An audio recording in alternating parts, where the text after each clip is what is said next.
semua. semuanya, perkenalkan nama saya Habibah Lutfia. Saya Sasi Jasenia. Saya Francisca Waligonsa. Jadi hari ini kita akan membahas tentang stimulus, gerak sadar dan gerak refleks, syaraf afren dan syaraf efren, peran propriosepsi, dan kemampuan kinestetik. Yuk, mari kita bahas satu-satu.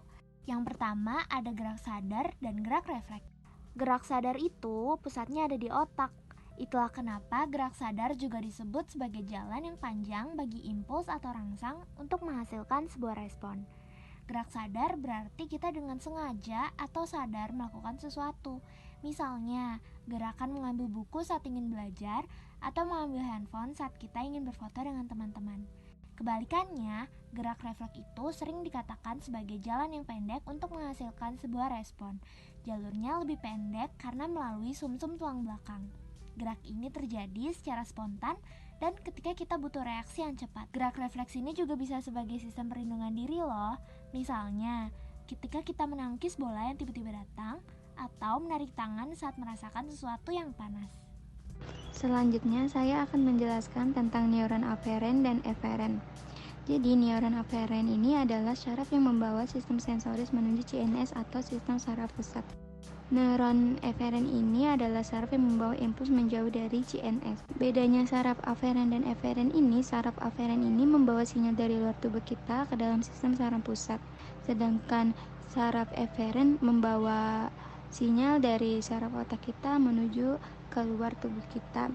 Dan saraf aferen memiliki akson pendek, sedangkan saraf eferen memiliki akson yang panjang. Aferen ini sering disebut dengan saraf sensorik, sedangkan saraf eferen sering disebut dengan saraf motorik. Contohnya adalah ketika ada seseorang yang ingin bersalaman dengan kita, lalu ketika kita menerima rangsangan tersebut, saraf eferen kita itu memberi sinyal dari luar tubuh kita menuju otak kita untuk mengatakan bahwa orang ini ingin menyalami kita. Lalu saraf eferen kita itu bekerja memberi sinyal untuk merespon rangsangan tersebut. Syaraf eferen dibedakan lagi menjadi dua syaraf, yaitu syaraf somatik dan saraf otonom. Syaraf somatik bekerja secara sadar, yaitu sesuai dengan keinginan kita. Saraf somatik ini biasanya ditemukan di otot rangka, contohnya untuk berjalan, berlari, menulis, mengetik, dan lain-lain. Syaraf otonom bekerja secara tidak sadar, karena tugasnya yang mengontrol sistem pada organ tubuh manusia. Biasanya ditemukan pada otot polos, contohnya pencernaan, detak jantung, sistem pernapasan pada paru-paru, dan sejenisnya. Pada syaraf otonom, syaraf eferen mengirim impuls kedua arah, yaitu simpatis dan parasimpatis. Jalur simpatis berpangkal di sumsum tulang belakang atau medula spinalis. Sedangkan pada jalur parasimpatis, ia berpangkal di sumsum tulang lanjutan atau medula oblongata. Berikut adalah jalur simpatis. Pertama-tama, reseptor saraf di seluruh tubuh akan mengumpulkan informasi stres dan mengirimnya ke sumsum tulang belakang yang menghasilkan respon luar biasa yang disebut fight or flight. Bagian otak yang disebut amigdala akan merespon dan mengaktifkan hipotalamus. Sistem saraf simpatik kemudian menyalakan kelenjar adrenalin dan mengekskresikan hormon adrenalin. Jalur parasimpatis cara kerjanya hampir sama dengan saraf simpatis. Yang menjadi pembeda yaitu sinyal yang dikeluarkan neuron postganglionik bersifat kolinergik. Sifat kolinergik inilah yang menimbulkan kerja parasimpatik terbalik dengan simpatis. Mekanisme yang dilakukan oleh sistem saraf parasimpatis disebut rest and digest. Hal tersebut karena saraf parasimpatis bekerja dalam kondisi tenang dan istirahat, serta membantu mengendalikan proses pencernaan dan ekskresi. Berikut ini adalah tabel perbedaan efek stimulasi sistem saraf simpatik dan parasimpatik pada organ atau jaringan. Dilihat dari perannya, saraf parasimpatik merelaksasi tubuh dan menghambat fungsi energi tinggi. Sedangkan saraf simpatik berfungsi mempersiapkan tubuh untuk melakukan aktivitas fisik yang intens. Dilihat dari tindakannya, sistem saraf simpatik, tindakannya berupa respon yang lambat. Sedangkan sistem saraf simpatik, tindakannya berupa respon yang cepat. Nah, sekarang kita akan membahas tentang skema dari gerak sadar. Dimulainya gerakan pasti karena ada rangsangan atau stimulus terlebih dahulu ya. Tapi rangsangan itu dibawa dalam bentuk apa? Jadi ternyata rangsangan yang ada itu masuk ke dalam tubuh lewat indera kita yaitu reseptor. Bisa dalam bentuk suara atau sebuah benda, bau, rasa, suhu, dengan bentuk gelombang listrik yang akan menjalar ke serabut syaraf dan dialirkan ke sepanjang akson. Nah, syarafnya tentu saja syaraf sensoris atau syaraf aferen. Karena seperti yang sudah dijelaskan tadi, syaraf ini dapat menghantarkan impuls dari reseptor ke sistem syaraf pusat yang pada kasus gerak sadar adalah otak. Di dalam otak ada beberapa bagian yang punya perbedaan fungsi untuk menangkap informasi yang masuk. Misalnya, di otak besar atau cerebrum terdiri atas beberapa bagian, yaitu otak depan yang merupakan pengendali gerakan otak belakang yaitu pusat penglihatan, dan otak samping yang adalah pusat pendengaran. Juga ada otak kecil atau cerebellum yang menjadi pusat keseimbangan dan koordinasi gerak. Dan banyak lagi fungsi-fungsi bagian otak yang dapat merespon atau mengenali dan mendeteksi rangsang yang dikirimkan. Selanjutnya, otak akan mengirimkan respon pada syaraf motorik atau eferen sehingga dapat menggerakkan anggota tubuh sebagai respon dari rangsangan tersebut. Selanjutnya, saya akan menjelaskan tentang perjalanan gerak refleks. Jadi, gerak refleks ini muncul pertama dari stimulus atau rangsangan dari luar, lalu akan diterima oleh reseptor tubuh kita, dan dari reseptor itu akan dikirim pada sistem saraf sensoris atau saraf aferen, yang mana saraf aferen ini memberi sinyal dari luar tubuh kita ke dalam sistem otak.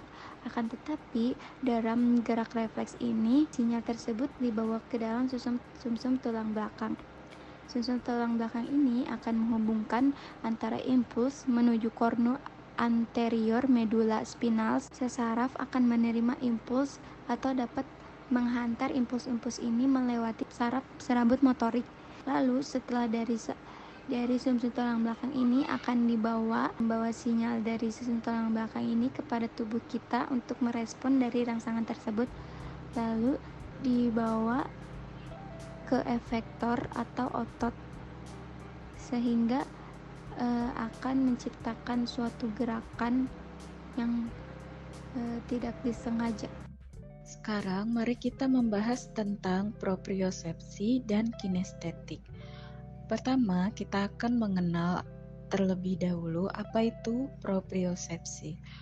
Propriosepsi berasal dari bahasa Latin, yaitu proprius, yang berarti milik sendiri, adalah kesadaran akan rasa gerakan yang berasal dari otot, tendo, dan persendian. Ada 3 jenis proprioseptor, yaitu pertama, gelendong otot yang tertanam di otot rangka. Kedua, organ tendon Golgi yang terletak di antar muka otot dan tendon.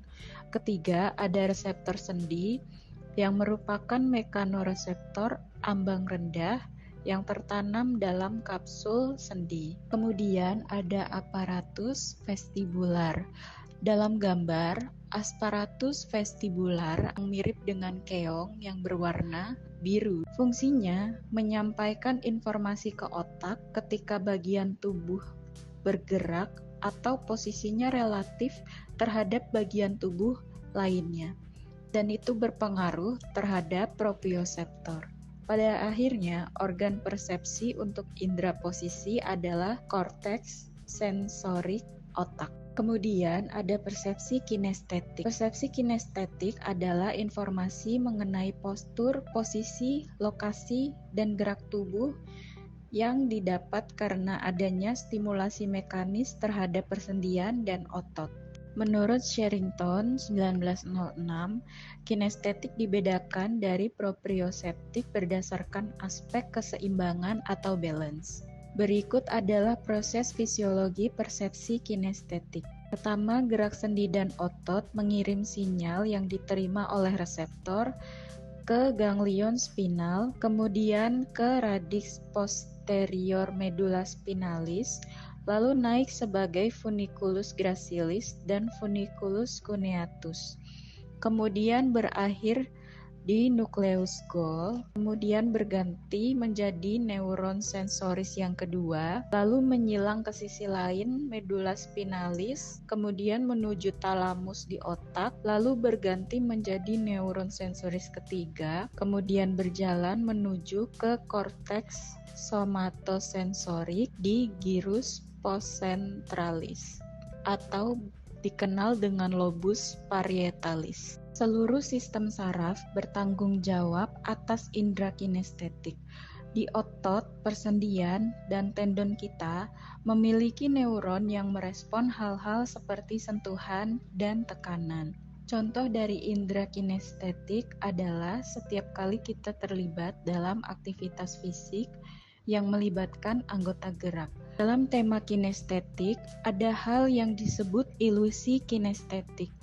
Ilusi kinestetik adalah rasa yang masih bisa dirasakan pada gerak otot yang dinamakan panton limb atau anggota tubuh fantasi. Contohnya pada orang yang tangan atau kakinya sudah diamputasi, orang tersebut masih bisa merasa gatal atau sakit pada tangan dan kakinya, walaupun tangan dan kakinya itu sudah diamputasi. Sekian dari kami, apabila ada kesalahan kata kami mohon maaf. Terima kasih atas perhatiannya.